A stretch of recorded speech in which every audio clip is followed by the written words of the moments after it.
Assalamualaikum warahmatullahi wabarakatuh.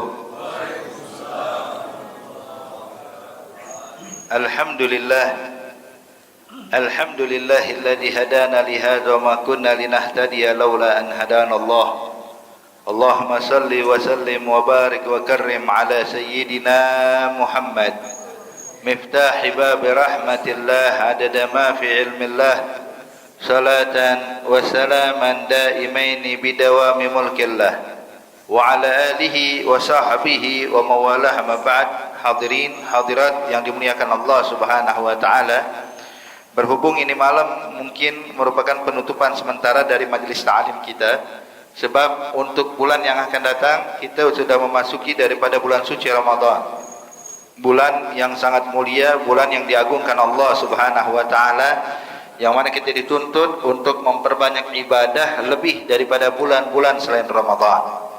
Dan juga hadirin hadirat yang dimuliakan Allah Subhanahu wa taala, pada kesempatan malam hari ini Allah kumpulkan kita dalam acara ini dan juga untuk menjelaskan tentang pentingnya bagi kita semua untuk bisa mendekatkan diri kepada Allah Subhanahu wa taala di setiap saat, di setiap waktu, di setiap zaman.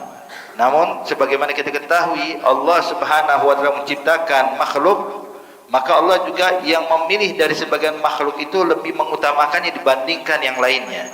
Sebagaimana Allah Subhanahu wa taala ciptakan manusia, maka manusia itu tidaklah sama kedudukannya. Ada orang yang dekat dengan Allah, ada orang yang jauh dari Allah. Ada orang-orang yang memang memiliki kedudukan yang mulia di sisi Allah sebagaimana para anbiya dan para rasul. Begitu juga Allah Subhanahu wa taala menciptakan tempat. Tempat ini juga merupakan makhluk bagi Allah Subhanahu wa taala. Namun semua tempat tidaklah sama. Ada sebagian tempat lebih diutamakan dibandingkan tempat lainnya. Begitu juga dengan zaman dan waktu. Ada waktu, ya, sekian waktu yang diciptakan Allah. Ada sebahagian waktu memang yang dimuliakan Allah lebih daripada waktu-waktu yang lainnya. Nah, kita berada hadirin pada musim-musim kebaikan, dari mulai Rajab masuk ke Sya'ban dan sebentar lagi masuk kepada bulan Ramadan. Bulan Rajab bulan yang mulia, Sya'ban juga bulan mulia, dan Ramadan juga bulan yang mulia. Namun hadirin hadirat yang dimuliakan Allah Subhanahu wa taala, mungkin banyak di antara kita dan bahkan dinyatakan oleh Nabi Muhammad sallallahu alaihi wasallam, bulan Sya'ban ini Bapak dan Ibu merupakan bulan yang banyak orang lupa tentang keutamaan dan kedudukan bulan Sya'ban. Kenapa? Sebab diapit dengan dua bulan yang memang sangat mulia, yaitu bulan Rajab dan bulan Ramadan. Bulan Rajab kita memperbanyak istighfar, bulan Rajab kita memperbanyak ibadah, Ramadan juga sama. Nah, kadang bulan Sya'ban kita luput. Kita memperbanyak ibadah di bulan Rajab, memperbanyak ibadah di bulan Ramadan. Kata Nabi, ini bulan Sya'ban banyak orang-orang yang lalai darinya. Padahal hadirin hadirat yang dimuliakan Allah, ini bulan Sya'ban adalah bulan yang sangat mulia, sebab Nabi sendiri yang menisbahkan ini bulan kepadanya. Ketika Rasulullah mengatakan Rajab syahrullah, Sya'ban syahri, Ramadan syahru ummati. Rajab bulannya Allah, sedangkan Sya'ban bulanku, kata Nabi Muhammad. Artinya dinisbahkan ini bulan Sya'ban kepada Rasulullah. Maka ini menunjukkan kemuliaan daripada bulan Sya'ban. Sebab apapun yang dinisbahkan dengan yang mulia maka ikut mulia. Kayak mungkin hadirin kita punya kertas, lembaran kertas HVS, jadi kertas yang masih polos Pak, enggak bernilai satu lembarnya. Mungkin kita bakal coret-coret, mungkin kita bakal buang ke tempat sampah. Artinya enggak ada rasa berdosa dan rasa bersalah. Tapi coba kalau lembaran HVS tadi, satu lembar tadi ditulis surat Al-Fatihah, maka berubah keadaannya. Ketika dijadikan bagian daripada Al-Quran, dituliskan di dalamnya Al-Quran, maka subhanallah, kertas yang tadi kita anggap tidak ada nilainya sekarang sangat bernilai hadirin. Jangankan itu, kardus yang biasa tempat menyimpan air mineral atau semacamnya, itu kalau air mineralnya sudah habis, kardusnya dibuang tempat sampah. Apakah ada di antara kita waktu buang kardus bekas ini ngerasa bersalah, ngerasa berdosa? Enggak hadirin. Kenapa? Sebab memang kita anggap sampah. Tapi kalau potongan kardus tersebut diambil dan dijadikan menjadi sampulnya Al-Quran, hanya sampul, bukan ditulis Al-Quran, hanya menjadi sampulnya Al-Quran, maka subhanallah itu kardus ikut menjadi mulia hadirin. Kenapa? Sebab punya nisbah. Makanya kan Allah nyatakan di dalam Al-Quran, la yamassahu ilal mutahharun, tidak boleh menyentuh Al-Quran kecuali orang yang sudah bersuci. Nah, yang dimaksud dengan Al-Quran bukan cuma tulisannya doang, Bu. Ya, pinggirannya, sampulnya, bahkan benang atau tali yang menjadi pembatas daripada Al-Quran yang kita baca, itu pun juga menjadi bagian daripada Al-Quran yang gak boleh kita sentuh tanpa berwudu. Kardus yang tadi kita buang, tapi lihat begitu punya nisbah dengan Al-Quran, jadi mulia hadirin.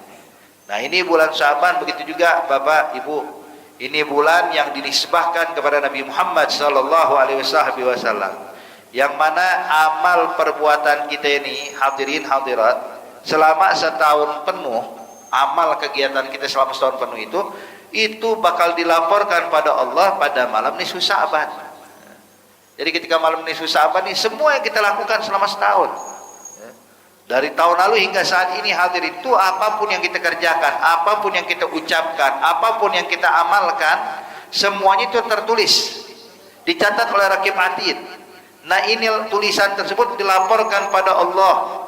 Untuk dilaporkan, mereka mengatakan para mereka di Arab, hambamu yang namanya Fulan bin Fulan, ini amalnya selama 1 tahun. Selama setahun apa aja itu. Makanya Rasulullah sallallahu alaihi wasallam kalau udah masuk bulan Sya'ban, Pak, beliau memperbanyak puasa. Sampai ditanyakan oleh sahabat kepada Siti Aisyah, dia bilang, ya Ummul Mukminin, ya Siti Aisyah, adakah Nabi mengkhususkan bulan tertentu selain Ramadan untuk puasa? Kata Siti Aisyah, ada. Apa itu? Bulan Sya'ban. Jadi Nabi kalau bulan Ramadan memang puasa wajib. Tapi bulan Sya'ban hadirin, Nabi juga berpuasa. Kadang Nabi puasa sebulan penuh. Sebulan penuh Nabi berpuasa di bulan Sya'ban. Kemudian dinyatakan, pernah ditanya kepada Rasulullah, ya Rasulullah, kenapa kami lihat dan kami dapatkan engkau memperbanyak puasa di bulan Sya'ban? Maka jawab Nabi Muhammad, ketahuilah bahwa amal manusia itu setiap tahunnya dilaporkan kepada Allah Subhanahu wa taala, dan saya berharap dan dilaporkannya pada bulan Sya'ban. Dan saya berharap waktu dilaporkan kepada Allah, saya dalam keadaan melaksanakan ibadah puasa. Artinya menunjukkan, Nabi mengisyaratkan kepada kita, ini bulan Sya'ban bukan sembarang bulan hadirin, tapi semua yang kita lakukan, semua yang kita ucapkan, semua yang kita praktekkan, semua dilaporkan pada Allah. Maka ambil kesempatan sebelum datang malam nisfu Sya'ban, malam yang mana dilaporkan amal perbuatan kita hadirin, maka sebaiknya kita memperbagus hubungan kita dengan Allah dan memperbaiki hubungan kita dengan makhluk. Artinya jangan sampai buruk hubungan kita dengan Allah. Yang sholatnya malas-malasan, ayo disemangatkan, tingkatkan ibadahnya, tingkatkan semangat ibadahnya, tingkatkan semangat sholatnya. Yang nggak pernah qiyamul lail, ayo paksa diri kita qiyamul lail. Yang belum baca Quran, ayo mulai baca Quran. Yang belum sedekah, ayo gemar sedekah. Yang belum bisa melakukan kebaikan ini, ayo sambung lakukan kebaikan yang bisa kita lakukan. Mumpung belum datang nisfu Sya'ban, arti masih ada kesempatan 1 minggu lagi nih untuk memperbaiki hubungan kita dengan Allah.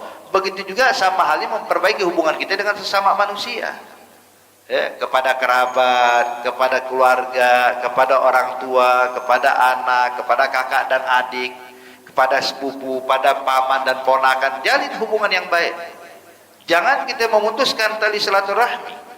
Sebab dinyatakan di dalam riwayat hadis, kata Rasulullah sallallahu alaihi wasallam, "Idza ja'at lailah min nisf min Sya'ban, ghafarallahu jami'a khalqihi illa al-musyrik wa musyahin wa qati' ar-rahim." Kama qala Rasulullah. Kata Nabi, kalau sudah masuk malam nisfu Sya'ban, Allah bakal mengampuni dosa makhluk-makhluknya. Kesalahan hamba-hambanya dimaafkan oleh Allah, kecuali 3.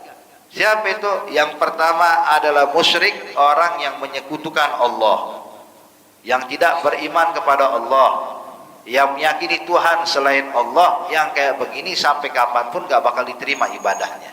dan gak bakal mendapatkan ampunan dari Allah Subhanahu wa taala, sebagaimana Allah nyatakan di dalam Al-Qur'an, innallaha la yaghfiru ayyushraka bihi wa yaghfiru ma duna dzalik.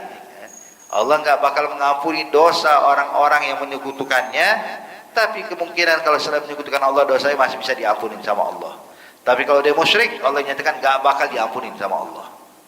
Nah, ini yang pertama. Alhamdulillah, kita dipilih sama Allah menjadi orang beriman pada Allah. Tinggal selanjutnya, apa itu yang enggak bakal dapat ampunan Allah pada malam nisfu Sa'ban?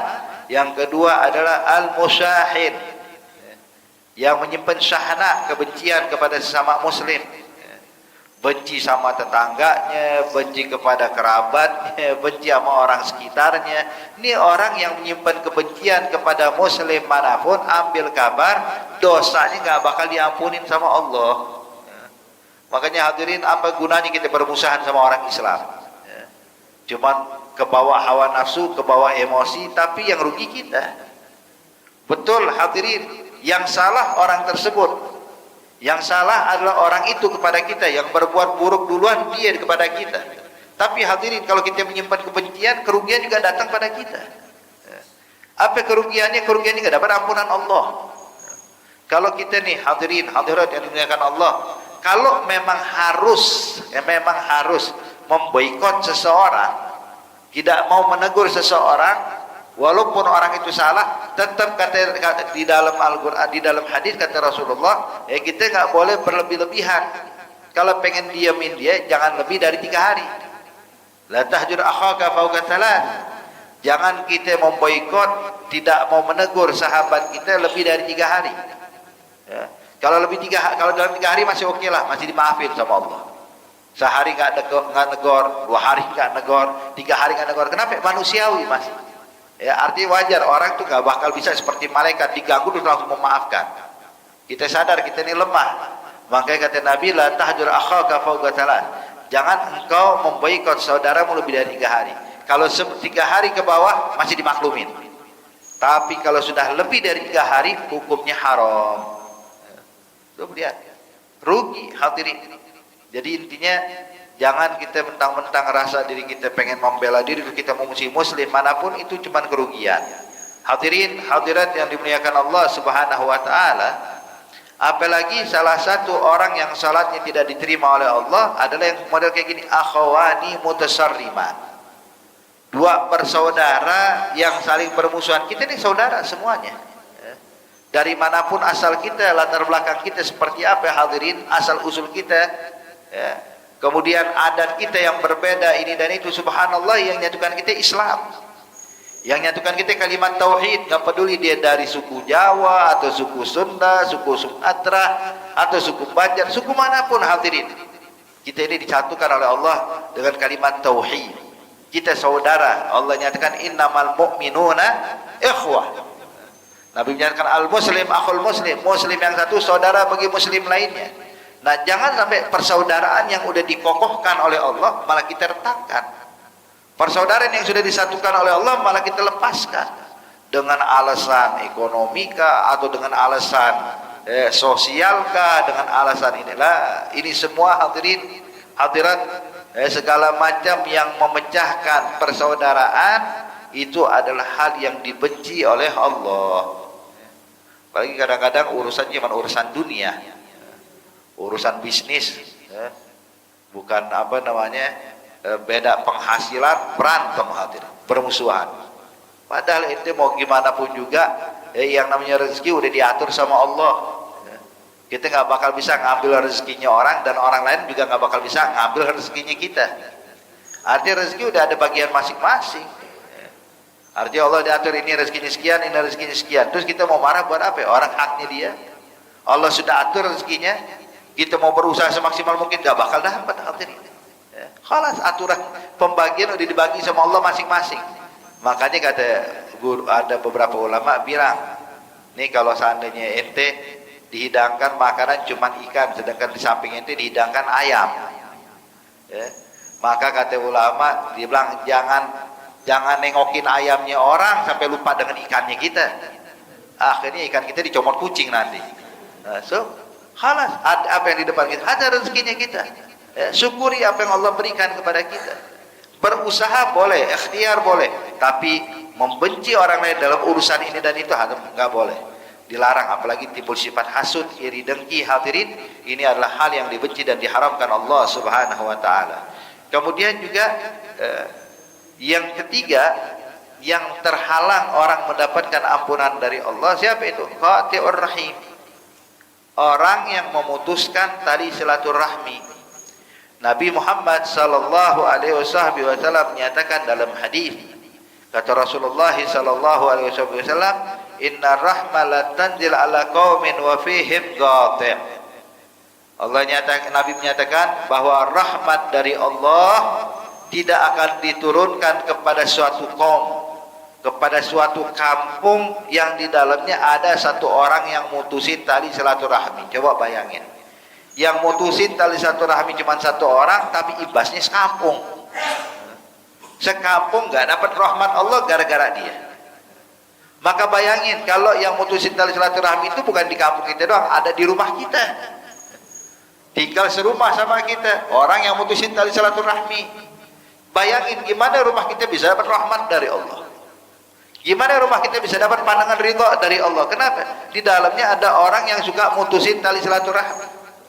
Beda halnya hadirin, kalau ada keluarga kita yang mutusin tali silaturahmi, kita udah nasihatin, kita udah tegur, udah bimbing, cuman dia nggak mau nurut, ya urusan dia dengan Allah. Tapi kalau kita biarkan aja, biarin deh, yang mutusin dia bukan saya, itu imbasnya juga kebagian kepada kita. Nauzubillah min dzalik. Serumah dengan orang yang mutusin tali silaturahmi terus kita nggak nasihatin, maka kita pun juga bakal kena imbasnya. Nauzubillah min dzalik. Apalagi hadirin kalau yang mutusin tali silaturahmi ternyata kita yang nggak mau tegur keluarga kita yang kesel sama abang dan adik kita yang kesel sama sepupu kita yang marah kepada paman dan keponakan kita. Ini yang kayak begini, gimana bisa dapat rahmat? Kalau orang lain kena imbasnya gara-gara kita, lalu bagaimana dengan kita? Ayolah Pak. Maka jangan sekali-kali kita putuskan tali silaturahmi. Tahu nggak? Paling enak itu Pak, Bu, paling enak itu kita ini ya hidup tuh ya bisa maklumin orang, ngalah. Beb, yang salah dia duluan sama saya. Dia duluan kalau ketemu sama saya itu mukanya asem terus, cemberut terus, nggak ada enak-enaknya. Gimana? Kalau ente nungguin dia nunggu senyum ya lama. Mendingan ente mulai senyum duluan pada dia. Ngalah. Dia nggak menegur saya, beb, ya ente mulai tegur duluan. Artinya hadirin hadirat yang dimuliakan Allah Subhanahu wa taala, terkadang nih memutuskan silaturahmi bisa berkepanjangan. Kenapa? Sebab kita juga mengutamakan egonya kita. Kita kagak mau ngalah. Tapi coba deh, orang mengalah itu kan kita tahu, mengalah itu bukan kalah, mengalah itu karena menang, mengalah itu karena benar. Dibilang ya udah deh, daripada dosa berkepanjangan, mendingan udah deh ada ngalah, selesai. Kita mau ngalah aja, kita mau nunduk sedikit aja, selesai masalah. Selesai masalah. Cuman kadang-kadang kita juga gengsi juga mau minta maaf. Nah ini yang jadi masalah hadirin. Ini orang yang mutusin tali silaturahmi, lihat nggak bakal dapat rahmat Allah. Nabi pernah bilang, kata Rasulullah, barang siapa yang pengen diberkahi umurnya, diberkahi hartanya, diberkahi kehidupannya, meninggal pun dalam keadaan husnul khatimah, maka sambung tali silaturahmi. Jadi orang yang nyambung tali silaturahmi itu rezekinya lancar, orang yang nyambung tali silaturahmi itu umurnya jadi berkah, meninggalnya pun juga husnul khatimah hadirin. Makanya lihat orang-orang yang gemar silaturahmi, datang ke rumah ini, nyambangin keluarganya, nyambangin keluarga yang satu lagi, nyambangin ini, nyambangin itu, udah kerjaan keliling begitu aja. Tuh semua orang yang disambangi berasa senang hadirin. Ya, berasa senang. Tuh rezekinya masih lancar tuh. Rezekinya lancar, hidupnya berkah, meninggalnya dijamin husnul khatimah. Makanya orang yang gemar silaturahmi kalau meninggal rame Bu yang nyolatin. Banyak yang nyolatin, banyak yang antar ke kuburan. Kenapa? Tahu ini orang baik. Kenapa? Hidupnya silaturahmi terus. Tapi coba kalau orang yang putusin tali silaturahmi, ya, jangan harap waktu meninggal mau orang banyak yang nyolatin dia. Ya. Pulang alhamdulillah meninggal juga dia. So lihat ujungnya begitu hadirin. Ya. Kita ini pengen hadirin hadirat waktu meninggal tuh orang tuh sedih ya, ketika kita meninggal. Jangan kita waktu meninggal orang-orang pada senang. Jangan. Makanya kata ulama, berusahalah kalian ya, ketika sebagaimana kalian waktu terlahir ke muka bumi ini dalam keadaan menangis dan orang-orang tertawa, maka bikinlah suatu kalian meninggal orang-orang menangis dan kalian tertawa. Tuh, bikin kebalikannya. Jadi kalau kita waktu lahirkan, bayi baru dilahirkan Pak nangis ya, orang tuanya senyum, keluarganya bahagia, alhamdulillah lahir, ya Allah pada senang bahagia atas kelahiran ini anak, padahal ini anak kan menangis. Maka coba waktu meninggal kita balik, kita meninggal dalam keadaan senyum, meninggal dalam keadaan bahagia, dan orang bersedih atas wafatnya kita. Nah ini usahakan hadirin, makanya ini bisa didapat diantaranya dengan menyambung tali silaturahmi. Dan juga ingat, menyambung tali silaturahmi itu bukan balas budi hadirin ya. Saya hormat, respect sama paman saya, Beb. Kenapa? Sebab paman saya baik sama saya. Saya senang nyambangin kakak saya. Kenapa? Sebab dia dulu juga senang nyambangin saya. Ini yang kayak begini hadirin bukan nyambung tali silaturahmi, ini namanya balas budi ya. Namanya balas jasa. Kata Nabi, laisal wasil bil mukafi. Kata Nabi, bukan menyambung tali silaturahmi dengan membalas kebaikan. Itu bukan nyambung tali silaturahmi, memang kewajiban kita ya, untuk melakukan kebaikan sebagaimana orang berbuat baik, kita juga harus berbuat baik. Jangankan keluarga kita, siapapun itu kalau orang buat baik sama dia ya. Tapi kata Nabi, al-wasil, orang yang menyambung tali silaturahmi itu siapa? Kata Rasulullah, kata Nabi adalah orang yang ketika diputuskan tali silaturahminya, dia yang merajutnya, dia yang kembali menyambungkannya. Ini baru menyambung tali silaturahmi. Wah, kata. Jadi intinya Nabi ngajarin pada kita, ayo jangan kita bermusuhan sama keluarga. Ini malam hadirin, ayo kita taubat. Jangan nunggu lebaran dulu, ntar minta maaf nanti nunggu lebaran. Kelamaan hadirin. Kelamaan. Terus siapa yang jamin umur kita sampai ke lebaran yang akan datang? Nggak ada yang jamin. Mumpung ada waktu, ayo. Zaman dulu mah mungkin kalau orang mau nyambangin keluarga silaturahmi susahnya bukan main. Orang kalau mau silaturahmi, aduh, nunggu waktu kosong dulu, ya. Nunggu nyiapin uang dulu, nyiapin juga HP bawa-bawaan, duit mesti disiapkan. Kenapa? Butuh ongkos. Tapi kalau sekarang mau silaturahmi nggak butuh ongkos, butuh pulsa. Butuh pulsa aja udah ya. Hatta yang tidak punya pulsa, mampir ke rumah tetangga yang ada wifi-nya, minta aja wifi sebentar ya. Cukup dengan handphone kita, tanya gimana kabarnya ya, gimana fulan, anak-anak SD bagaimana keadaannya, cukup tuh, orang seneng hadirin. Apalagi ucapin juga kalimat-kalimat yang baik. Dengan masuknya bulan Sya'ban ini kami memohon maaf atas kesalahan segala macam, itu kalimat yang baik hadirin. Jangan adem ayam aja kita. Sya'ban masuk, wala negor, wala nelfon. Ramadan datang, wala ada hubungan sama keluarga. Lebaran datang, kagak jadi mudik. Akhirnya udah kapan hubungan kita sama keluarga kita hadirin? Makanya alhamdulillah sekarang zaman teknologi udah ada, udah disiapkan sama Allah. Ayo gunakan untuk menyambung tali silaturahmi. Telepon keluarga kita, tanyakan gimana keadaannya, itu doang tuh ya. Kalau kita ada rezeki lebih, kita kirimin uang transfer, tanya gimana kabarnya, ada nomor rekening nggak, boleh nih saya mau kirim sebagian harta kita nih hadiah ya. Hadiah mohon diterima, walaupun nggak besar jumlahnya, tapi insya Allah dari hati yang tulus saya hadiahkan untukmu. Ada subhanallah tuh Bu, orang nggak bakal lihat nominalnya. Waktu dikirimin senang, bukan main. Alhamdulillah keluarga kita yang di Jakarta ingat sama kita, keluarga kita yang di sana ingat sama itu Bu. Hal kayak begini hadirin yang harus ada sama kita. Perkokoh tali silaturahmi kita, jangan malah kita sebaliknya kita putuskan. Ini kadang-kadang putus tali silaturahmi gara-gara warisan hadirin ya. Ini bapak ini meninggal, anaknya pada ribut, tahu nggak hadirin hadirat yang dimuliakan Allah, ini yang kayak begini nih, berebut harta warisan, berebut harta peninggalan orang tua tuh nggak ada berkahnya tuh, nggak ada berkahnya. Makanya kata orang bilang kan, wah duit warisan panas Beb, ya betul ya. Kadang berantem mulu, sampai sekarang nggak mau saling tegur gara-gara warisan. Kok dia yang kuasain sih? Kok dia yang kuasain rumah bapak kita sih? Kan kita juga anak-anaknya. Dia punya rumah nggak? Ada rumah. Kalau ente nggak dapat bagian itu, rumah ente bakal hilang nggak? Kagak, khalas. Gimana Beb? Tapi haknya kita boleh ente ingatkan dia. Dia nggak mau, yuk ambil tuh urusan dia dengan Allah. Yang penting kita jangan putus tali silaturahmi. Ya. Jangan gara-gara dunia ini hadirin kita jadi permusuhan sama keluarga kita. Masalahnya hadirin, yang rugi kita. Kalau dia yang mendolimi kita, dia yang berbuat curang kepada kita, urusan dia dengan Allah, kita aman. Kita nggak bakal susah di akhirat. Tapi begitu kita yang putuskan tali silaturahmi, kita yang nggak mau tegur dia, kita yang memusuhi dia, maka kita pun udah nggak dapat harta, nggak dapat rahmat dari Allah. Tuh, udah duit kagak dapat, warisan kagak dapat, terus berkah nggak berkah hidup kita. Kenapa? Musuhin keluarga.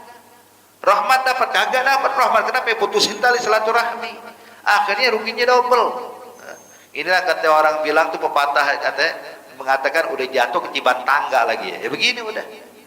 Udah nggak dapat duit warisan, nggak dapat rahmat dari Allah. Makanya hadirin hadirat yang dimuliakan Allah, kita ini ayo hidup bersama keluarga kita, kerabat kita yang akur. Jangan mutuskan tali silaturahmi, jangan musuhan sama siapapun. Jangan musuhan dengan siapapun. Insya Allah ketika masuk malam nisfu Sya'ban, waktu dilaporkan kepada Allah, subhanallah, Allah dapatkan laporan semuanya baik.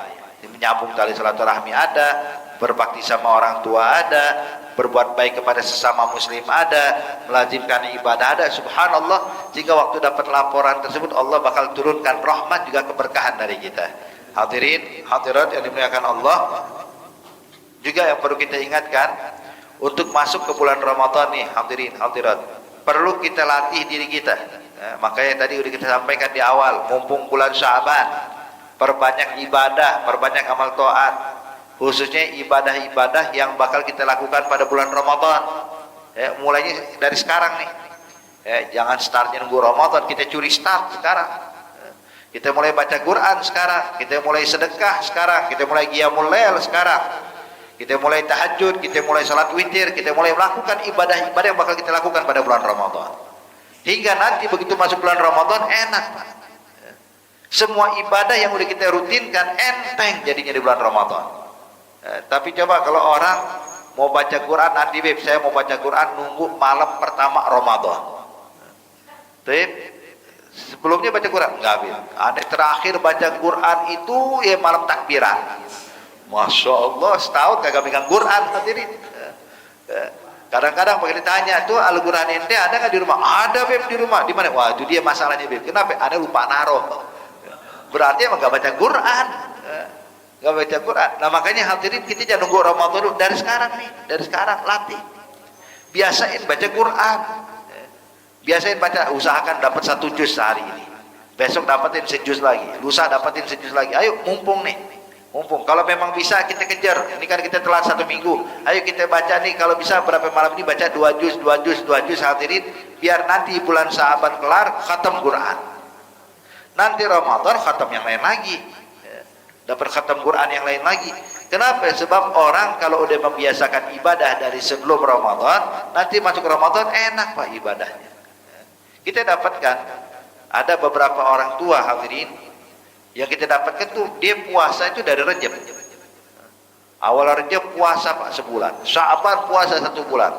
Waktu bulan Ramadan mau panasnya gimana, ya, mau dalam keadaan susah gimana, dia paling enak tuh. Ketika orang susah ngadepin Ramadan, lapar, haus, kering, dehidrasi, datangnya mah biasa. Kenapa? Sebab waktu orang agak puasa dia puasa, dia tahan, dia sabar. Ya apalagi ketika orang pada puasa dia juga puasa, enteng jadinya. Makanya dengan usaha disiapkan dulu hadirin hadirat yang dimuliakan Allah. Ini ibaratnya Bapak Ibu sekalian, kita ini kayak mobil, kendaraan. Kendaraan itu Pak, Bu, kalau seandainya nginep di garasi selama 1 tahun nggak pernah dihidupin, nggak pernah dipanasin, itu begitu udah kelar 1 tahun kita mau pakai langsung bawa ke Bandung, langsung tuh naikin barang segala macam pakai, mau kemana langsung mau dibawa ke Bandung. Masya Allah, setahun gak pernah dihidupin tuh mobil. Itu ambil kabar baru nyampe pasar Bengkok hadirin udah turun mesin tuh, nyampe pasar Ciledug turun mesin udah selesai, tenaganya cuma sampai di situ. Kenapa? Sebab setahun penuh gak pernah dihidupkan. Nah, hadirin hadirat yang dimuliakan Allah, kita pun juga sama. Kalau dalam setahun penuh kita nggak baca Quran, terus maksa nanti Ramadan saya mau khatam Quran, ini ambil kabar Pak Bu, 5 hari doang umurnya dia. 5 hari pertama bulan Ramadan semangat baca Quran, hari ke-6 mulai ada alasan, hari ke-7 mulai ditinggalin Al-Quran. Tuh lihat, kenapa? Sebab dia nggak membiasakan membaca Al-Quran dari sebelumnya. Makanya berapa banyak kita dapatkan, dan ini bukan fenomena yang aneh ya, hampir di seluruh tempat hadirin kita dapatkan itu kalau sholat tarawih Bu, di mana-mana yang rame cuma malam pertama doang. Malam pertama rame, wah luar biasa. Ibu-ibu belum nyampe, mengkenanya udah nyampe di masjid. Sajadah udah nyampe, ini tempat aneh. Dianya masih di rumah, sajadahnya udah ada di sini. Masya Allah, ini top luar biasa. Ya. Jalanan ditutup di mana-mana. Kenapa? Dipakai buat sholat tarawih. Subhanallah. Cuman sayang bertahan cuma berapa malam doang. 3 malam, 4 malam, 5 malam mulai kendor. Malam ke-7, Masya Allah ada kemajuan softnya ya. Malam ke-10 rasanya masjid kayaknya lebar banget. Malam ke-13, Masya Allah yang sholat tarawih sampai di rumah-rumah. Hari ada ke masjid di rumah semua. Nah, makanya yang kayak begini hadirin, ini kenapa? Sebab kita nggak membiasakan ibadah dari sebelumnya, hingga terasa berat banget. Makanya ayo hadirin hadirat yang dimuliakan Allah Subhanahu wa taala, mumpung masih ada waktu nih bulan Sya'ban, ayo latih diri kita mulai ibadah hingga nanti bulan Ramadan enteng Pak ibadah kita. Kemudian juga nih hadirin hadirat, pesan yang ingin saya sampaikan dalam nasihat pada malam hari ini, bagi yang punya hutang puasa Ramadan yang lalu, jangan lupa diqadha. Jangan lupa diqadha. Ini khususnya kaum ibu, ya, diingatkan juga kaum wanita kita, anak-anak perempuan kita, istri kita, ya, saudari-saudari kita. Kadang ya orang perempuan wajar, mereka kadang nggak puasa pada bulan Ramadan karena memang ada halangan. Ya. Artinya mereka udah sifat tabiat manusia, kaum wanita, kaum Hawa, ada yang namanya datang bulan hadirin. Dan ketika datang bulan waktu halangan, mereka memang tidak boleh puasa. Ya. Tapi wajib qadha. Ya. Tapi wajib diqadha. Sebagaimana riwayat Sayyidatina Aisyah radhiyallahu taala anha wa ardhaha, beliau mengatakan kunna nu'mar bi qada'i shaum wala nu'mar bi qada'i shalah. Kami diperintahkan oleh Nabi Muhammad untuk mengqadha puasa kami, tapi kami tidak diperintahkan untuk mengqadha salat kami. Kalau salat iya libur, ya. Tapi kalau puasa nggak boleh dilakukan pada saat halangan, tapi wajib diqadha. Nah cuman biasanya orang-orang perempuan, bahkan bukan hanya orang perempuan, kadang orang laki juga, kadang lagi dia sakit waktu Ramadan tahun lalu, waktunya selesai Ramadan, waktunya qadha puasa, bilang entar deh, masih panjang waktunya, ya. Sebab waktu qadha puasanya 11 bulan, masih ada Syawal, Zulqa'dah, Zulhijjah, Muharram, Safar, Rabiul Awwal, itu panjang udah waktunya, ya. Kadang-kadang udah mepet datang Ramadan berikutnya, udah bulan Sya'ban, baru ingat, ya Allah masih ada 3 hari di belum ada qadha. Cepetan qadha, ya. Cepetan diqadha. Kenapa? Sebab kalau kita tunda mengqadha puasa sampai datang Ramadan berikutnya, pertama hukumnya haram. Haram apa? Haram puasa, bukan haram nundanya. Menundanya haram hadirin. Ini yang pertama. Yang kedua, tetap wajib diqadha. Bukan berarti kalau udah Ramadan udah datang lagi, udah Ramadan yang lain gugur, enggak. Tetap tuh diingatin berapa hari yang dulu ini ninggalin puasa, tetap wajib diqadha. Yang ketiga hadirin, bukan cuma qadha, wajib juga membayar fidyah. Kalau sekarang kan belum datang Ramadan, kalau kita cuma wajib qadha tanpa fidyah. Tapi kalau udah masuk datang Ramadan berikutnya, qadha plus fidyah. Setiap hari itu wajib bayar 1 mud. Mungkin biar gampangnya kurang lebih 1 liter lah. 1 liter beras disedekahkan buat fuqara masakin dengan niat fidyah. Kalau kita tinggalkan 3 hari, maka 3 hari qadha puasa plus 3 liter. 5 hari qadha puasa plus 5 liter. Wah, kata ini yang harus diperhatikan hadirin. Jadi kalau udah datang Ramadan berikutnya, maka yang wajib dilakukan bukan cuma qadha, tapi juga wajib bayar fidyah. Taib. Kemudian hadirin hadirat yang dimuliakan Allah Subhanahu wa taala, ya, ini mengqadha puasa kalau bisa secepatnya dikerjakan, ya, segera dilaksanakan. Jangan sampai datang Ramadan kita belum sempat mengqadha puasa kita. Maka oleh karena itu hadirin hadirat yang dimuliakan Allah, insya Allah yang saya sampaikan ini bisa bermanfaat, bisa kita amalkan, bisa kita praktekkan dalam kehidupan kita demi menyambut datangnya bulan Ramadan. Dan juga Al-Faqir mohon maaf, mungkin malam hari ini enggak sempat untuk salat isya bareng antum sekalian sebab masih ada kegiatan di tempat lain. Dan juga minta maaf mungkin selama ta'lim di tempat ini banyak salah ucap, mungkin ada kalimat-kalimat yang membuat hati kita semua tersinggung. Mohon maaf, tidak ada niat sama sekali, cuman namanya manusia mungkin kadang-kadang terucap kalimat yang sebenarnya enggak pantas untuk disampaikan, tapi sebenarnya enggak ada niat apapun. Jadi tolong dibukakan pintu maaf yang seluas-luasnya sehingga enggak ada menyimpan sesuatu di hati kita. Insyaallah kita masuk bulan Ramadan hati kita bersih, enggak menyimpan dendam, menyimpan kebencian kepada siapapun. InsyaAllah Allah berikan taufik, Allah berikan hidayah, Allah berikan kita nikmat panjang umur, sehat afiat, hingga kita bisa mendapatkan Ramadan yang akan datang, Ramadan yang selanjutnya dalam keadaan yang terbaik, dalam keadaan iman, dalam keadaan ikhlas, dalam keadaan ridha. InsyaAllah Allah bimbing kita menjadi orang-orang yang mendapatkan ridha dari Allah, dijadikan kita termasuk orang-orang yang paling beruntung dengan Ramadan yang akan datang, orang-orang yang paling mendapatkan kebaikan dari Allah pada bulan Ramadan yang akan datang. InsyaAllah Ramadan yang akan datang jadi Ramadan yang terbaik buat kehidupan kita, Ramadan yang paling bagus dan paling afdal buat kehidupan kita, Ramadan yang membawa keberuntungan bagi kita di dunia juga akhirat kelak. Amin ya rabbal alamin. Al-Fatihah bil qabul wa tamamul usul ma'mul. Yaghfir walidina walidikum amwatina amwatikum amwatil muslimin ajma'in. أن الله تعالى يتغشاهم برحمة والمغفرة من الجنة فرد على المسلمين. يختم لنا ولكم بالحسنى وهو راض عنا في خير ولطف وعافية. وإلى حضرة النبي محمد صلى الله عليه وسلم. الفاتحة.